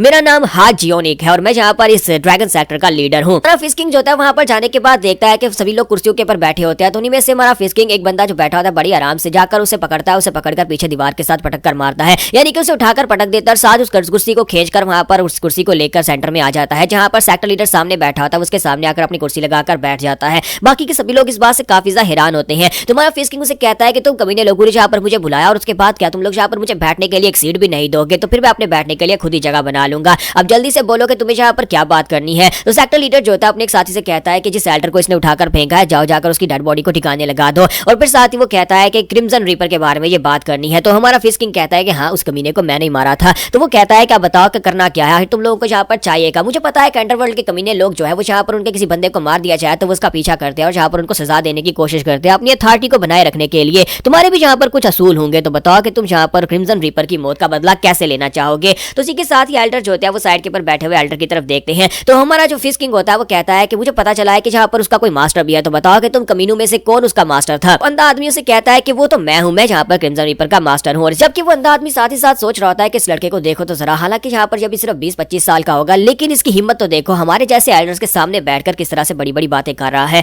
तो इसी के साथ ही वहां पर वो उसे कहता है कि यंगन मेरी बात को ध्यान से सुनो, मुझे लगता है कि तुमने जहां पर जो बातें की उन सभी बातों को वापस लेना चाहिए। तुमने जहां पर मेरे डिसाइपल को मारा है जो कि तुमने बहुत बड़ी गलती कर दी, अब तुम्हें जहां पर इसकी सजा तो मिलनी ही चाहिए, क्योंकि यहाँ पर तुम्हारे मर्चेंट ग्रुप के साथ बहुत सारे छोटे मोटे मर्चेंट ग्रुप भी काम करते हैं। जरा सोच कर देखो, अगर उनमें से किसी एक मर्चेंट ग्रुप को भी मार दिया जाए तो फिर बाकी सारे का सारा ब्लेम तुम्हारे ऊपर आएगा, क्योंकि तुम लोगों ने एक अलायंस क्रिएट की है और उस अलायंस के नीचे तुम्हें जहां पर उनको प्रोटेक्शन देनी है। अगर मैं एक एक करके तुम्हारे नीचे के जितने भी ग्रुप है उन सभी लोगों को मारता जाऊं, उन सभी को नुकसान होता जाएगा, तो फिर तुम्हारे पास क्या बचेगा। मैं जहां पर सबसे एंड के ऊपर तुम्हें और तुम्हारे इन मर्चेंट ग्रुप को खत्म करूंगा, क्योंकि ये पूरी दुनिया के लिए एक मिसाल बनेगी। फिर लोगों को समझ जाएगी कि कभी भी जहां पर अंडरवर्ल्ड के साथ पंगा नहीं लेना। तो हमारा जो फिश किंग होता है उसकी बात सुनने के बाद कहता है कि सेक्टर लीडर, मुझे लगता है कि तुम सभी लोग जहां पर किसी एक असूल को बिल्कुल भी फॉलो नहीं करते। मुझे लगता है कि तुम लोग जहां पर मेरा कुछ भी नहीं बिगाड़ पाओगे, क्योंकि तुम सभी लोग सिर्फ और सिर्फ भौंकने वाले कुत्ते हो, काटने वाले नहीं। तो हमारा फिश किंग उसे कहता है क्या तुम्हें पता है कि मैंने जहां पर आराम से बैठकर तुम्हारी बातें क्यों सुन रहा हूं? वो इसलिए क्योंकि तुम लोगों ने पहले मुझसे बात करने के लिए मुझे यहाँ पर बुलाया और सिर्फ मुझे धमकियां दे रहे हो। अगर तुमने वाकई में यहाँ पर इन्होंने मर्चेंट ग्रुप के ऊपर नजर डाली होती या फिर किसी एक बंदे को भी हाथ लगाया होता, तो अभी तक मैंने यहाँ पर तुम सभी को मारना शुरू कर दिया होता और सबसे पहले संदेह आदमी से शुरू करता। लेकिन मैं इस बात से बहुत ज्यादा डिसअपॉइंट हुआ हूँ। तुम लोग अपने आप को अंडरवर्ल्ड के डॉन्स कहते हो, लेकिन मुझे तो तुम अंडरवर्ल्ड के डॉग्स लग रहे हो, क्योंकि तुम लोग सिर्फ और सिर्फ धमकियां दे रहे हो। अगर तुम लोग वाकई में अंडरवर्ल्ड से होते तो अभी तक तुम लोगों ने मेरे लोगों को मार दिया होता और उन लोगों को मारने के बाद फिर यहाँ पर आकर मुझसे बात करते या फिर मुझे धमकाते। लेकिन यहाँ पर इससे तो कोई फर्क नहीं पड़ना, क्योंकि मैं यहाँ पर अभी जिंदा हूँ। तो इसी के साथ ही वो अंधा आदमी से कहता है कि अपनी बकवास बंद करो। साथ ही वो सेक्टर लीडर से कहता है कि सेक्टर लीडर प्लीज आप यहाँ पर अभी तक किसका इंतजार इंतजार कर रहे हैं,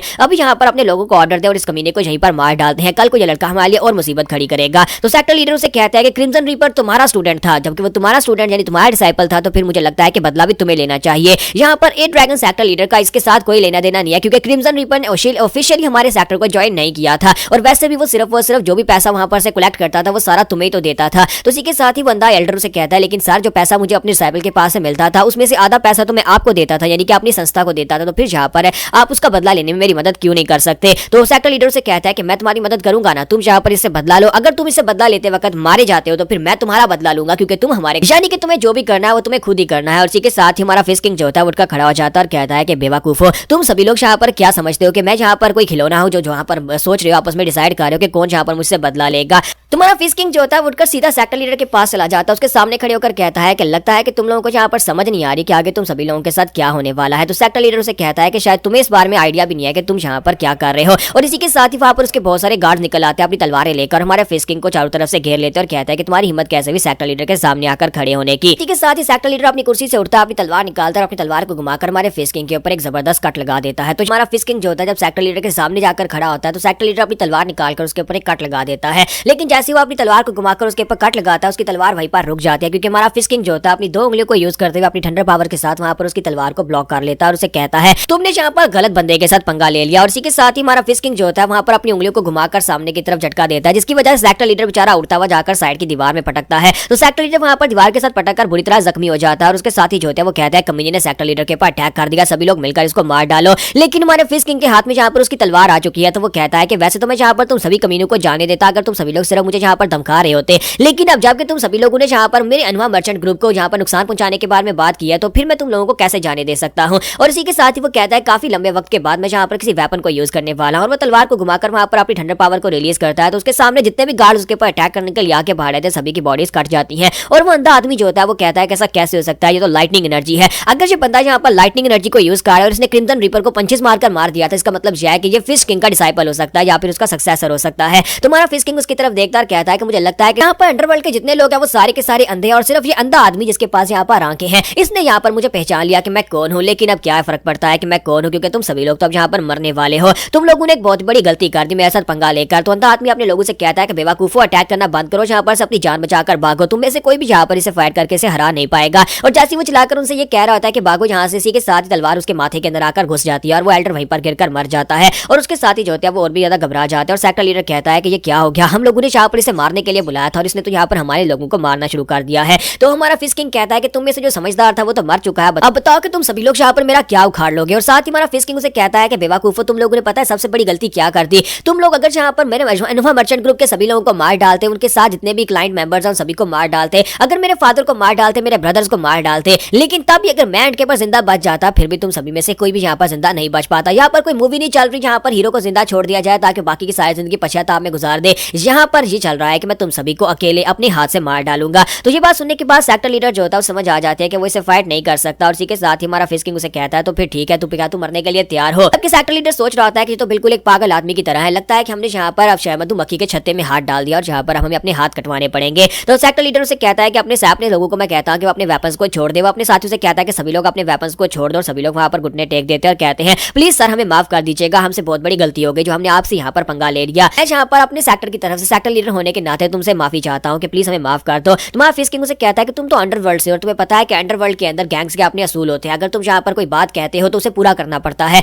अब तुम्हारे असूल हैं और तुम्हें अपने असूलों को पूरा करना चाहिए। तुमने कहा था कि अगर ये बुढ़ा आदमी मुझसे मारा जाता है तुम उसका बदला लोगे, तो क्या तुम बदला नहीं लोगे। तो इसी के साथ ही ड्रैगन सेक्टर लीडर उसे कहता है कि अगर ऐसी बात है तो फिर ठीक है, मैं यहाँ पर इस बात को पूरा करने के लिए अपनी एक उंगली काट देता और वो अपना नाइफ उठाता और अपनी एक उंगली काट देता और कहता है कि मेरा असूल है कि जब भी यहाँ पर कोई ऐसी बात करता हूँ जिसे मैं पूरी नहीं कर सकता तो मैं अपनी एक उंगली काट देता और साथ ही अपने सभी साथियों से भी कहता है कि तुम सभी लोग भी ऐसा ही करो और सभी साथी भी वहां पर अपनी अपनी एक उंगली काट देते हैं और उसे कहता है कि ले सर हमने यहाँ पर अपनी बात को पूरा कर दिया, अब हम लोग यहाँ पर किसी से कोई बदला नहीं लेना चाहते। और साथ ही हमारा फिश किंग उसे कहता है कि तुम सभी लोग तो बिल्कुल कचरा हो, अब मैं यहाँ पर से जा रहा हूँ, मुझे नहीं लगता कि तुम्हारे जैसे अंडरवर्ल्ड के कमीने लोग यहाँ पर कभी यूनिफाई हो सकते हैं या फिर कभी स्ट्रॉन्गर हो सकते हैं। तो सेक्टर लीडर उसे कहता है कि आज के बाद से हम लोग यहाँ पर अपने आप को अंडरवर्ल्ड भी कंसीडर नहीं करेंगे, प्लीज सर हमें यहाँ पर अपना साथी बना ले, हमें अपना सबॉर्डिनेट बना ले, हम आपके नीचे काम करना चाहते हैं। तुम्हारा फिश किंग आगे बढ़ता है, उसके सर के ऊपर जाकर अपना पाँव रखता है और उसे कहता है कि तुमने यहाँ पर क्या कहा था कि तुम लोग यहाँ पर मेरे मर्चेंट ग्रुप को जला दोगे, लेकिन तुम्हें अच्छी तरह से पता होना चाहिए कि मेरे मर्चेंट ग्रुप को जलाने के बाद क्या होगा, तुम सभी लोग भी यहाँ पर मेरे हाथ से मरने वाले हो और तुम्हें अपनी औकात पता होनी चाहिए कि तुम लोग कभी भी यहाँ पर मुझसे आगे नहीं निकल पाओगे। सेक्टर लीडर से कहता है कि जी सर, हमें यहाँ पर अब सबक मिल चुका है, हमें पता है कि हमें क्या करना है, प्लीज सर हमें माफ कर दे। तो इसी के साथ ही हमारा जो फिश किंग होता है उसे कहता है तुमने कहा कि तुम यहाँ पर मुझे फॉलो करना चाहते हो और मेरे साथी बनना चाहते हो, तो फिर ठीक है मेरे साथ आ जाओ। सेक्टर लीडर तुम मेरे साथ आओ, मुझे तुमसे कुछ बात करनी है। और वो से कहता है जी सर मैं क्यों नहीं, मैं आपके साथ आऊंगा। और अपने साथियों को लेकर उसके साथ चल पड़ता है। दूसरी तरफ का सीन दिखाता है जब हमारा चुल म्योंगो जो होता है वो वापस पहुंचता है अपने कसिनो में। जब वो कसिनो में वापस आता है तो आने के बाद देखता है कि वहां पर गैंगस्टर्स बैठे होते हैं घुटने टेक कर, और सामने वहां पर सेक्टर लीडर खड़ा होता है, साथ में फिश किंग खड़े होते हैं। तो वहां पर आने के बाद वो कहता है कि जी यहाँ पर क्या चल रहा है, मेरे अबैंडन कसिनो के अंदर इतने सारे गुंडे कहां से आ गए हैं। कि हमारा फिश किंग जो होता है वहां पर अंडरवर्ल्ड के लोगों को बहुत ही बुरी तरह से पीटता है और उसके बाद वो अंडरवर्ल्ड के लोग जो होते हैं उसके सामने घुटने टेक देते हैं। तो हमारा फिश किंग वहां पर सेक्टर लीडर हा को अपने साथ लेकर उस गैम्बलिंग डैन के अंदर आ जाता है, जो गैम्बलिंग डैन चुल म्योंगो की होती है। तो चुल म्योंगो वापस आने के बाद कहता है कि व्हाट द फिश, यहाँ पर क्या चल रहा है, तुम सभी लोग यहाँ पर क्या कर रहे हो।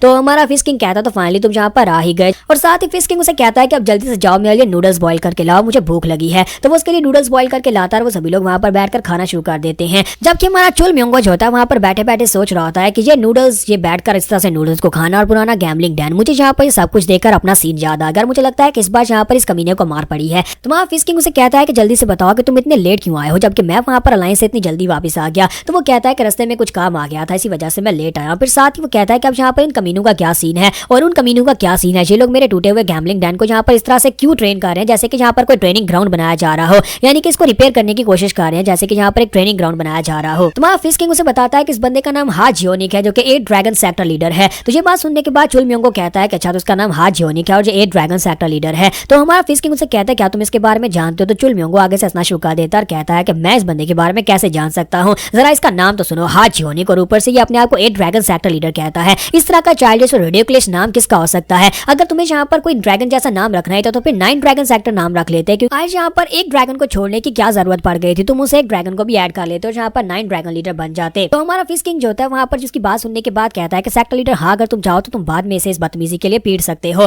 फिलहाल के लिए मैं यहाँ पर अपना खाना खाने पर ही फोकस करूंगा। तो चुल म्योंगो फिर से उठकर आकर बैठ जाता है और कहता है कि इसका मसला क्या है, इतना ज्यादा सीरियसली यहाँ पर क्यों बैठा हुआ है। तो इसी के साथ ही हमारा फिश किंग जो होता है वो सेक्टर लीडर हाँ से कहता है कि मुझे एक बात बताओ, किस वक्त तुम्हारे नीचे कितने लोग काम कर रहे हैं। तो मास्टर हाउ से कहता है कि हमारे पास टोटल 240 लोग हैं। तो चुल म्योंगो कहता है कि इसने तो यहाँ पर अपने नीचे काफी सारे कमीनों को इकट्ठा कर रखा है, क्या कहीं ये कोई अंडरवर्ल्ड गैंग तो नहीं है। तो इसी के साथ ही हमारा फिश किंग उसे कहता है कि हाँ, अंडरवर्ल्ड की गैंग ही है। और इसी के साथ ही उसे कहते हैं कि ये बंदा जो तुम्हारे सामने बैठा है इसका नाम चुल म्योंगो है, फिलहाल के लिए ये बहुत ज्यादा कमजोर है और तुमसे भी ज्यादा कमजोर है। तो वो कहता है कि हाँ, वो तो मुझे दिखाई दे रहा है कि ये कमजोर इंसान है। तो चुल म्योंगो काफी ज्यादा गुस्सा आ रहा था, लेकिन वहाँ फिश किंग उसे कहता है कि तुम यहाँ पर देख रहे होगे कि मैं यहाँ पर ये सब कुछ क्या करवा रहा हूँ। तो वो हमारे चुल म्योंगो से कह रहा था कि मैंने यहाँ पर सारी की सारी प्रिपरेशंस मुकम्मल करवा दी हैं, मैं चाहता हूँ कि तुम यहाँ पर रहो और सेक्टर लीडर हाँ के पास से ट्रेनिंग लो। मेरे पास इतना समय नहीं होता कि मैं यहाँ पर तुम्हें ट्रेनिंग दे सकूँ, इसलिए मैं चाहता हूँ कि तुम यहाँ पर इसे ट्रेनिंग दोगे। मास्टर हाँ तो वो से कहता है जी सर, मुझे समझ आ गई। फिर साथ ही वो कहता है कि यहाँ पर इसे एलिक्सर्स और जड़ी बूटियां खिलाई जा सकती है, जो भी तुम इसे देना चाहो दे सकते हो, मैं तुम्हें फंड्स भेजता रहूंगा और इसे यहाँ पर जड़ी बूटियां खिलाकर इसे स्ट्रॉन्ग बनाना है। तो वो कहता है जी सर, मुझे समझ आ गई। तो फिश किंग कहता है कि मैं चाहता हूँ कि तुम यहाँ पर चुल म्योंगो को हर एक चीज सिखाओ, तुम इसे स्ट्रॉन्ग बनाओ, इतना स्ट्रॉन्गर बनाओ कि ये तुम्हारे ड्रैगन सेक्टर का लीडर बनने लायक हो जाए। जब ये 8 ड्रैगन सेक्टर लीडर बनने के लायक हो जाएगा तब मैं यहाँ पर वापस आऊंगा। ये मेरा डिसाइपल और मैं चाहता हूँ कि तुम यहाँ पर इसे उसी तरह रिस्पेक्ट दो और साथ उसी तरह से यहाँ पर ट्रीट भी करो। तो मास्टर हाँ कहता है जी सर, मैं यहाँ पर समझ गया। हाँ, जियोनिक यहाँ पर इस लड़के को पूरी तरह से आपके डिसाइपल की तरह ही ट्रीट करेगा और आपके ऑर्डर को पूरी तरह से फॉलो करेगा। जबकि चुल म्योंगो कहता है रुको रुको, तुम लोग यहाँ पर आपस में मेरे बारे में बात कर रहे हो, लेकिन मुझसे तो किसी ने पूछा ही नहीं कि मैं यहाँ पर क्या करना चाहता हूँ। क्या तुम लोगों ने मुझसे पूछा कि क्या मैं इन कमीनों से यहाँ पर ट्रेनिंग लेना चाहता हूँ या नहीं लेना चाहता।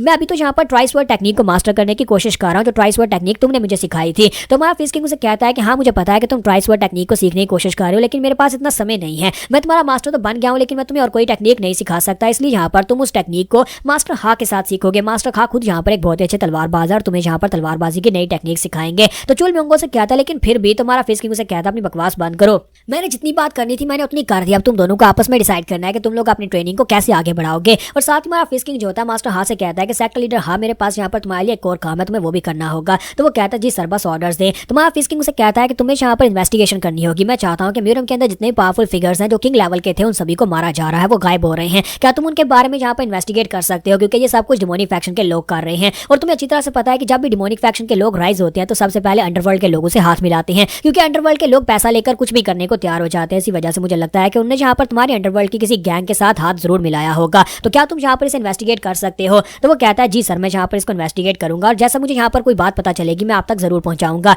और इसी के साथ ही फिश किंग उठकर खड़ा होता है और उसे कहता है और एक आखिरी बात, चुल म्योंगो मेरा डिसाइपल है, इस बात को मत भूलना। अगर ट्रेनिंग के दौरान भी यहाँ पर चुल म्योंगो कैसे भी किसी तरीके से भी मर जाता है, तुम्हारी अंडरवर्ल्ड की गैंग चाहे यहाँ पर बिल के अंदर भी क्यों ना छुप जाए, मैं वहां से भी निकाल आऊंगा और वहां पर भी तुम्हें मार डालूंगा। तो मास्टर हाउस से कहता है जी सर मुझे समझ आ गया, और इसी के साथ हमारा फिश किंग जो होता है वहां पर उन्हें गुड बाय बोलने के बाद चला जाता है। उनके चले जाने के बाद हमारा चुल म्योंगो कहता है कि ये बंदा जहाँ पर जो कहना चाहता है वो कहता है और उसके बाद चला जाता है, किसी दूसरे की तो ये सुनता ही नहीं है। लेकिन तुम लोगों का क्या मसला है, क्या तुम लोगों की कोई रिस्पेक्ट नहीं है, क्या तुम्हारी कोई इज्जत नहीं है, क्या तुम लोग बस इसके ऑर्डर्स को इस तरह से फॉलो करते रहोगे। तो मास्टर हाउस से कहता है कि हम लोग यहाँ पर उसके ऑर्डर्स को क्यों नहीं फॉलो करेंगे, ये ऑर्डर्स जो है ये फिश किंग के डिसाइपल से आए हैं और फिश किंग के डिसाइपल के ऑर्डर्स को ना करने का मतलब यह है कि हम सभी लोग मारे जाएंगे, क्योंकि अंडरवर्ल्ड के अंदर एक सही बॉसदा फेमस है, अगर तुमने फिश किंग के साथ पंगा लिया तो फिर तुम लोग मरोगे, और अगर हम लोगों ने फिश किंग के डिसाइपल से पंगा लिया तो फिर भी हम सभी लोग मरेंगे। इसी वजह से हम लोग यहाँ पर उसके ऑर्डर्स को फॉलो कर रहे हैं। चुल म्योंगो जिसे अभी तक यहाँ पर इस बारे में बिल्कुल भी आइडिया नहीं था कि हमारा जो फिश किंग है वो फिश किंग का डिसाइपल है, जो कि यहाँ पर उसके मुंह से वो सुन रहा है, तो वो कहता है क्या यहाँ पर जैसे फिश किंग का डिसाइपल समझ रहे हैं, अगर ऐसी बात है तो फिर मुझे भी यहाँ पर सिचुएशन का फायदा उठाना चाहिए।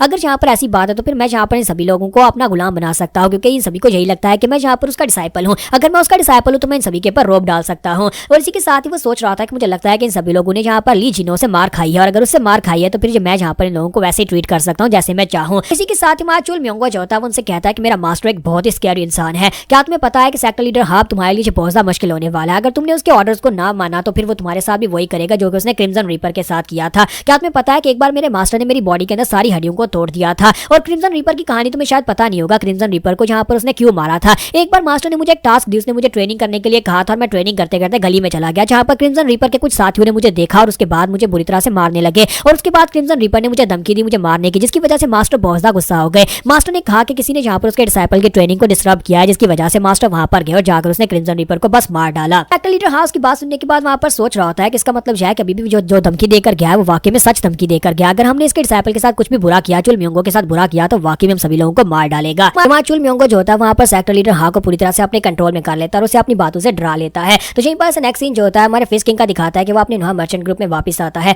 जब वो वापस आता है तो वहाँ पर आने के बाद अपने उन दोनों ट्विंस की ट्रेनिंग को देखता है कि वो दोनों वहाँ पर कांटू वाले तख्ते के ऊपर बैठे प्रैक्टिस कर रहे होते हैं, क्योंकि हमारे फिश किंग ने यहाँ पर एक बहुत ही खास किस्म की ट्रेनिंग दी होती है, एक नई कल्टीवेशन टेक्निक उन्हें दी होती है। तो उसे वहाँ पर देखने के बाद वो दोनों नीचे उतरते हैं और कहता है कि बॉस फाइनली तुम यहाँ पर आ ही गए। तुम्हारा फिश किंग कहता है कि तुम दोनों की ट्रेनिंग कैसे चल रही है, मैंने तुम्हें यहाँ पर ब्लैक डॉग रिकॉइल आर्ट दी थी, वो एक बहुत ही पावरफुल मार्शल आर्ट्स की टेक्निक है जिसके लिए तुम्हें बहुत ही टफ ट्रेनिंग करना पड़ेगी और अपनी बॉडी को भी यहाँ पर पूरी तरह से मोल्ड करना पड़ेगा। ये नॉर्मल की तरह बिल्कुल भी नहीं है, लेकिन ये मार्शल आर्ट्स जो है बहुत ज्यादा खास टेक्निक है। मुझे लगता है कि तुम लोगों की मार्शल आर्ट्स पहले से काफी ज्यादा बेहतर हो गया, तुम्हारी बॉडीज भी पहले से काफी ज्यादा टफ हो गई हैं। तो वो दोनों टकले उसे कहता है कि जी सर हम लोगों की बॉडीज पहले से काफी ज्यादा टफ हो गई और हमें काफी ज्यादा मजा भी आ रहा है। तुम्हारा फिश किंग कहता है कि मुझे लगता है कि अब तो तुम अपनी बॉडी के साथ तलवार को भी ब्लॉक कर सकते हो, क्योंकि तुम्हारी बॉडी इतनी ज्यादा हार्ड हो चुकी है। मैंने तुम लोगों को वहां पर से चुल म्योंगो के पास से अपने पास लेकर आया, ये फैसला मेरा ठीक था और तुम सभी लोग तुम लोग जहाँ पर बहुत ही अच्छे से कल्टीवेट करके मुझे साबित भी कर रहे हो कि तुम लोग वाकई में मेरे लिए बेहतर हो। लेकिन क्या तुम्हें पता है कि अभी भी म्यूजियम के अंदर बहुत ही पावरफुल मार्शल आर्टिस्ट हैं, छुपे हुए मास्टर्स हैं। यहाँ तक कि कुछ दिन पहले यहाँ पर जो मिस बेक आई हुई थी, मिस बेक भी तुम दोनों से ज्यादा स्ट्रॉन्गर है, वो एक बहुत ही पावरफुल लेडी है। मैं तो खुद भी यहाँ पर उसे देखकर हैरान हुआ था कि उसके पास कुछ ऐसे स्किल्स हैं जो तुम्हारे पास नहीं है। तो वो कहते हैं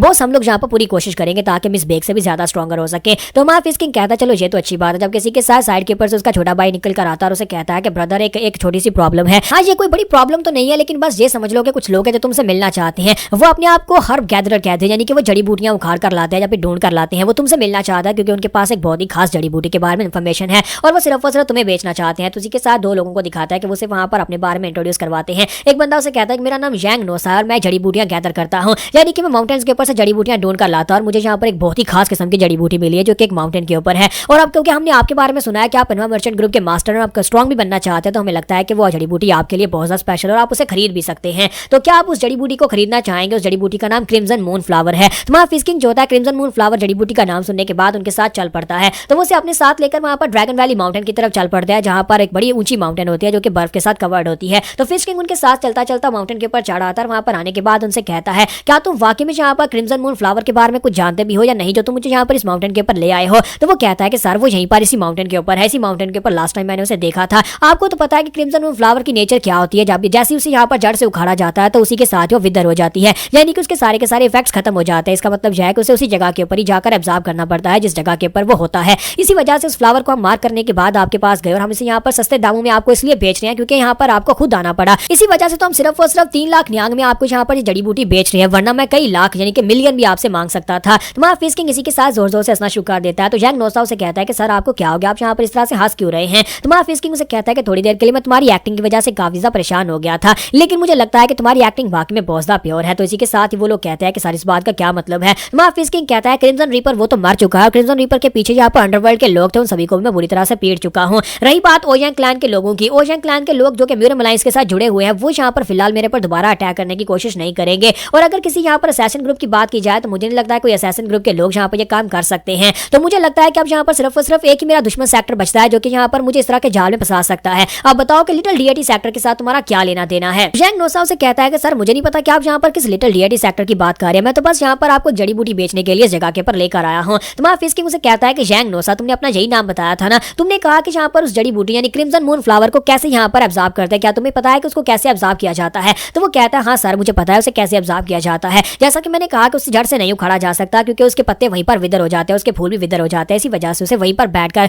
यानी कि अभी वो ग्राउंड के अंदर लगा होगा वहीं पर से उसे खाना होगा, तभी आप उसकी एनर्जी को एब्जॉर्ब कर पाएंगे। तुम्हारा फिस्किंग उसकी बात सुनने के बाद फिर से हंसना शुरू कर देता है और कहता है नहीं तुम गलत बता रहे हो। और साथ ही हमारा फिस्किंग आगे बढ़ता है और उसकी तलवार निकाल लेता है और उसकी तलवार निकालने के बाद से कहता है तुम्हें क्रिम्सन मून फ्लावर के बारे में कुछ भी नहीं पता। क्रिम्सन मून फ्लावर एक ऐसा फ्लावर होता है जो कि पॉइजनस एनर्जी को एब्जॉर्ब करता है, जैसे तुम उसे टच करते हो इसी के साथ उसके फ्लावर्स जो होते हैं वहीं पर विदर हो जाते हैं। लेकिन क्या तुम्हें पता है कि वो कैसी जगह के ऊपर उगता है? वो एक ऐसी जगह पर उगता है जहां पर आसपास बहुत सारा कचरा हो। ये समझ लो कि जहां पर लोग अपनी पार्टी करते हैं उस जगह के ऊपर उगता है। वो कचरे के ढेर के ऊपर उगता है, अंधेरे वाली जगह के ऊपर उगता है। इस तरह की बर्फ वाली माउंटेन के ऊपर तो वो कभी भी नहीं उगेगा। और तुम यहाँ पर मुझसे झूठ बोल रहे हो, तुमने कहा कि क्रिम्सन मून फ्लावर यहाँ पर है, लेकिन क्या तुम्हें पता है कि उसको कैसे यहाँ पर खाया जाता है? हाँ ये बात वाकई में सच है कि उसको काट कर ही खाया जाता है। और इसी के साथ में फिस्किंग अपनी तलवार को घुमाकर सामने की तरफ स्ट्राइक लगाता है और उसे कहता है उस फ्लावर को इस तरह से काटा जाता है कि उस फ्लावर को पता भी ना चले और हमने उसकी गर्दन काट दी हो। तो इसी के साथ ही वो दोनों वहां पर चुपचाप खड़े होते हैं स्ट्राइक लगने के बाद भी, लेकिन साथ ही उनकी बॉडीज कटकर वहां पर ग्राउंड के ऊपर गिर जाती हैं। और इसी के साथ ही साइड के ऊपर से बहुत सारे और लोग निकल आते हैं अपनी तलवारें लेकर। तुम्हारा फिस्किंग कहता है कि तुम लोग पहले यहाँ पर निकल आते, तुम लोगों ने यहाँ पर मुझे जाल में फंसाने की बहुत ही अच्छी कोशिश की थी। तो इसी के साथ ही वहां पर एक लीडर टाइप का बंदा निकल कर आता है और उसे कहता है कि लेकिन इसके बावजूद तुम्हें पता था कि तुम एक जाल में फंसने वाले हो, फिर भी तुम इन लोगों के साथ चलते चलते यहाँ पर आ गए। क्या तुम्हें हम लोग यहाँ पर एक स्मार्ट इंसान कहें या फिर तुम एक बेवकूफ इंसान कहें? तुम्हारा फिस्किंग उसे कहता है कि आप जल्दी से बताना स्टार्ट करो कि मुझे यहाँ पर लेकर आने का मकसद क्या था, तुम मुझे यहाँ पर क्यों लेकर आए हो? क्योंकि ये बात तो मुझे उसी वक्त पता चल गई थी जब उस कमीने जैंग नोसा ने मुझसे कहा कि क्रिम्सन फ्लावर के बारे में उसे पता है और क्रिम्सन फ्लावर मुझे बेचना चाहता है और मुझे अपने साथ लेकर आना चाहता है। क्या तुम्हें लगता है कि मैं इतनी आसानी से उसकी बात पर भरोसा कर लूंगा? क्रिम्सन फ्लावर मुझे बेचेगा और मैं उसके साथ यहाँ पर आकर क्रिम्सन फ्लावर को लेने के लिए अकेला चला आऊंगा। तो लीडर उसे कहता है कि हाँ हमें इतना तो पता था कि तुम यहाँ पर इतने बड़े बेवकूफ इंसान तो बिल्कुल भी नहीं हो, लेकिन हमारा असल मकसद यहाँ पर तुम्हें मारना नहीं है बल्कि तुम्हें तुम्हारे इनोवा मर्चेंट ग्रुप से दूर रखना है। तो जैसे वो इतनी बात करता है इसी के साथ ही हमारे फिस्किंग का हाथ उसकी बॉडी के आर पार होता है। तो वो उसे कहता है कि अब जल्दी से बकना स्टार्ट करो कि तुमने इनोवा मर्चेंट ग्रुप के साथ क्या किया है। कहीं पर से नेक्स्ट सीन में इनोवा मर्चेंट ग्रुप का दिखाया जाता है कि उनके कुछ लोग तलवारें लेकर इनोवा मर्चेंट ग्रुप के अंदर घुस चुके होते हैं और वहां पर आकर लोगों को मारना शुरू कर देते हैं। टाइप का बंदा जो होता है वहां पर उसे कहता है कि तुम्हें यहाँ पर लेकर आना यही असल में ट्रैप था,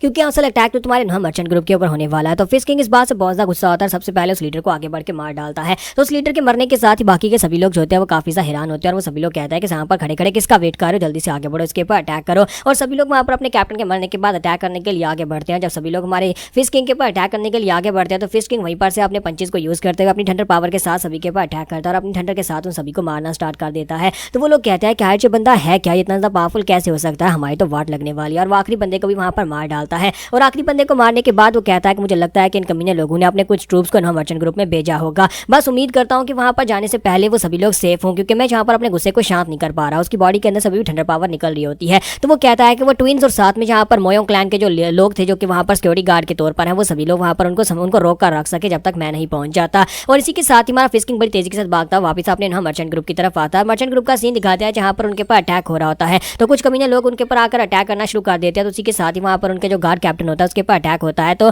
हमारा हुआंगबू जो होता है बीच में आता है और आकर अपनी बॉडी के साथ सलवार के अटैक को ब्लॉक कर लेता है और उसे कहता है क्या तुम ठीक हो? तो वो कहता है हाँ मैं ठीक हूँ, लेकिन क्या तुम ठीक हो? तो हुआंगबू जो होता है, क्योंकि उन लोगों ने यहाँ पर एक स्पेशल टेक्निक को मास्टर किया, ब्लैक बुल वाली स्पेशल आर्ट को, जिससे उनकी बॉडी जो है वो बहुत ज्यादा हार्ड हो चुकी है, जिसकी वजह से तलवारें उनकी बॉडी के ऊपर काम नहीं करती। तो दोनों टकले जो होते हैं वहां पर उसे कहता है कि जाओ जाकर अपने सुपरवाइजर को संभालो, हम लोग यहाँ पर इनको देखते हैं, हम इनमें से किसी को आगे नहीं बढ़ने देंगे। और इसी के साथ ही वो लोग वहां पर फाइट करना शुरू कर देते हैं। और जो गुंडे उनके ऊपर अटैक करने के लिए एंटर हुए थे वो सभी लोग काफी हैरान हो रहे होते हैं और कहते हैं ये किस किस्म का मर्चेंट ग्रुप है जहां पर दो टकले हैं जो कि इतने ज्यादा पावरफुल है, हर किसके पास इतने पावरफुल दो बॉडीगार्ड्स होते हैं, हम तो इन्हीं को नहीं संभाल पा रहे। और इसी के साथ ही वो लोग कहते हैं लेकिन ये सिर्फ दो ही लोग हैं, अगर हम लोग मिलकर इनके ऊपर गैंग अप करें तो फिर ये लोग भी कुछ नहीं कर पाएंगे। और वहां पर से बहुत सारे लोग निकल आते हैं, उनके नंबर्स काफी ज्यादा आते हैं क्योंकि ये प्री प्लान अटैक था। और इसी के साथ ऊपर का सीन दिखाते हैं जहां पर हमारे फिस्किंग का छोटा भाई खड़ा होता है और कहता है कि यहाँ पर तो बहुत सारे लोग हैं, लगता नहीं है कि दोनों ब्रदर्स भी यहाँ पर इनको संभाल पाएंगे। मिस बेक उसके साथ वहां पर खड़ी होती है और उसे कहते हैं कि ये क्या लगता है कि तुम्हारे मर्चेंट ग्रुप के ऊपर अटैक हुआ है, क्या ये वाकई में यहाँ पर अटैक हो रहा है या फिर मैं चीजें देख रही हूँ, यानी सिर्फ इमेजिन कर रही हूँ? तो उसकी सिस्टर से कहते हैं कि नहीं यहाँ पर वाकई में अटैक हो रहा है, मुझे लगता है कि ये सभी कमीने लोग यहाँ पर इनको मारने के लिए आए हैं, क्योंकि जो लोग यहाँ पर अटैक करने के लिए आए हैं उनकी बॉडी के अंदर से किलिंग इंटेंट रिलीज हो रहा है। अगर वो सिर्फ लूटपाट करने के लिए आए होते तो वो किलिंग इंटेंट को रिलीज नहीं करते। तो मिस बेक कहती है तो लगता है कि मुझे यहाँ पर कुछ करना पड़ेगा, और वो वहाँ पर जूनियर ब्रदर से पूछती है कि क्या ये लोग यहाँ पर तुम्हारे पर अटैक करने के लिए और क्या तुम इनको जानते हो? तो वो कहता है नहीं, मैं इनको कैसे जानता हूँ, मुझे नहीं पता ये लोग कौन है। तो मिस बेक कहते हैं तो फिर ठीक है,